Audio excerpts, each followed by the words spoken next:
Political news, sports news, crime news કે તમારા રાજ્યના સમાચાર, હવે દરેક ખબર પર રહેશે અમારી નજર. ગુજરાતનો સર્વશ્રેષ્ઠ ન્યૂઝ ચેનલ.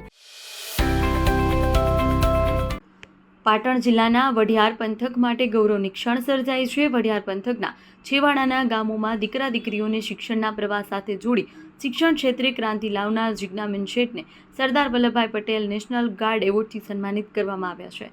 કરમસદ ખાતે સરદાર વલ્લભભાઈ પટેલના 75મા નિર્વાણ દિવસ નિમિત્તે આયોજિત રાષ્ટ્રીય સ્તરના કાર્યક્રમમાં જિજ્ઞાબેન શેઠનું આ વિશિષ્ટ સન્માન કરવામાં આવ્યું હતું. આ સન્માન સાથે વઢિયાર પંથકનું નામ દેશ વિદેશમાં ઊંચા ફલક પર ઝળહળતું બન્યું છે. જિજ્ઞાબેન શેઠે પાટણ જિલ્લાના વઢિયાર પંથકમાં જિલ્લામાં સૌપ્રથમ વખત કોમ્પ્યુટર જ્ઞાનના માધ્યમથી દીકરા દીકરીઓને આધુનિક શિક્ષણ આપવાનું સરાહનીય કાર્ય શરૂ કર્યું છે. ખાસ કરી છેવાડાના ગામોમાં શિક્ષણથી વંચિત બાળકો સુધી પહોંચીને તેમને શિક્ષણ ક્ષેત્રે નવી દિશા આપી છે. જનમંગલ સેવા ચેરિટેબલ ટ્રસ્ટના માધ્યમથી જિજ્ઞાબેન શેઠે વઢિયાર પંથકના અંતિમ માનવી સુધી સેવા પહોંચાડવાનો સંકલ્પ લઈ સેવા યજ્ઞ શરૂ કર્યો હતો.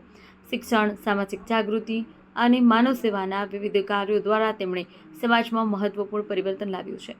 સન્માન કાર્યક્રમ દરમિયાન દેશ વિદેશમાંથી અનેક પ્રતિનિધિઓ ઉપસ્થિત રહ્યા હતા અને વઢિયાર પંથકમાં સેવા યજ્ઞ શરૂ કરનાર જિજ્ઞાબેન શેઠના સેવાકીય કાર્યને ખુલ્લા દિલથી બિરદાવ્યું હતું.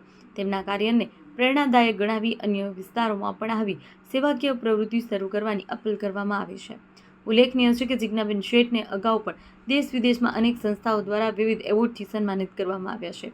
તેમનું આ તાજું રાષ્ટ્રીય સન્માન વઢિયાર પંથક સહિત સમગ્ર પાટણ જિલ્લાને ગૌરવ આપનારું બન્યું છે. રિપોર્ટર કમલેશ પટેલ, પાટણ.